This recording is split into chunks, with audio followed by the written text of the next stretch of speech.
ଆଜିର ଭିଡ଼ିଓ ବହୁତ ଇଣ୍ଟରେଷ୍ଟ ହେବାର ଅଛି କାହିଁକି ନା ମୁଁ ମୋ ଜୀବନରେ ଫାର୍ଷ୍ଟ ଟାଇମ୍ ଆଖୁ ରସ ପିଉଛି। ତେଣୁ ଭିଡ଼ିଓକୁ ଶେଷ ପର୍ଯ୍ୟନ୍ତ ଦେଖନ୍ତୁ ଭାଇ।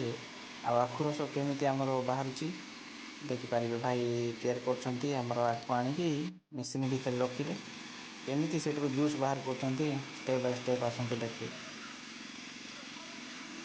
ଭାଇ ଜଣେ କହିଲେ ଭାଇ ଭିଡ଼ିଓ ବନାଉଛନ୍ତି, ମୁଁ କହିଲି ହଁ ଭାଇ ତେବେ ଆସନ୍ତୁ ଆଖକୁ ଆସ ଆଉ ଦେଖେଇ ଦିଅ ଆଖୁ ଜୁସ୍ ଆମର କେମିତି ବାହାରେ ଆଉ କ'ଣ କ'ଣ ସବୁ ମିଶାଇବାକୁ ପଡ଼ିବ ସେଇଟା ଦେଖିପାରୁଥିବେ। ବାଇଗଣ, ପୋଦିନା, ତାପରେ ଆମର ଲେମ୍ବୁ ଆଉ ଆମର କଞ୍ଚା ଲଙ୍କା ଦେଇକି ଆମର ଜୁସ୍ ବାହାର କରୁଛନ୍ତି।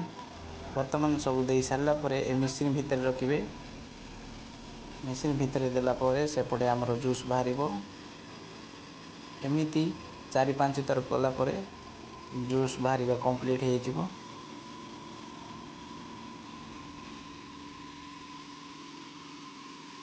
ଆଉ ହଁ ଭାଇମାନେ, ଆଉ ଆପଣମାନେ ଖରା ସିଜନ୍ରେ ଆଖୁ ରସ ବା ଆଖୁ ଜୁସ୍ ପିଇଛନ୍ତି ନା ନାହିଁ କେବେ କମେଣ୍ଟ ମାଧ୍ୟମରେ ଜଣାଇବେ। ଓକେ, ଯଦି ପିଇନାହାନ୍ତି ଆଉ ଖରା ମାସରେ ଆଖୁ ରସ ଭଲ ହୋଇଥାଏ ଦେହ ପାଇଁ, ସେଥିପାଇଁ ଆପଣମାନେ ମଧ୍ୟ କେବେ କେବେ ପିଇବା ପାଇଁ ପ୍ରୟାସ କରିବେ। ବହୁତ ଟେଷ୍ଟ ହୁଏ ଏହାର।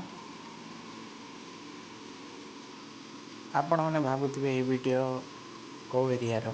ଭାଇ ଏହି ଭିଡ଼ିଓ ଆମର ଫୁଲବାଣୀ ମାଦିକୁନ୍ଦା ଯିବାର ରାଇଟ୍ ସାଇଡ଼୍ରେ ଯେଉଁ ଲାଇନ୍ରେ କି ଆମର ପନିପରିବା ବିକା ଯାଉଛି ସେଇ ସାଇଡ଼୍ରେ ଏପଟେ।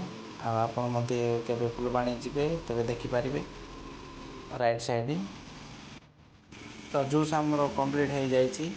ଆଖୁ ଜୁସ୍ କମ୍ପ୍ଲିଟ୍ ହେଇଯାଇଛି ବାହାରିବାର। ବର୍ତ୍ତମାନ ଭାଇ ଆମର ସେଇଠି ଫିଲ୍ଟରରେ ଟିକେ ଚାଣିବେ, ତାପରେ ଆମକୁ 2 ଗ୍ଲାସ୍ ଦେଇଦେବେ।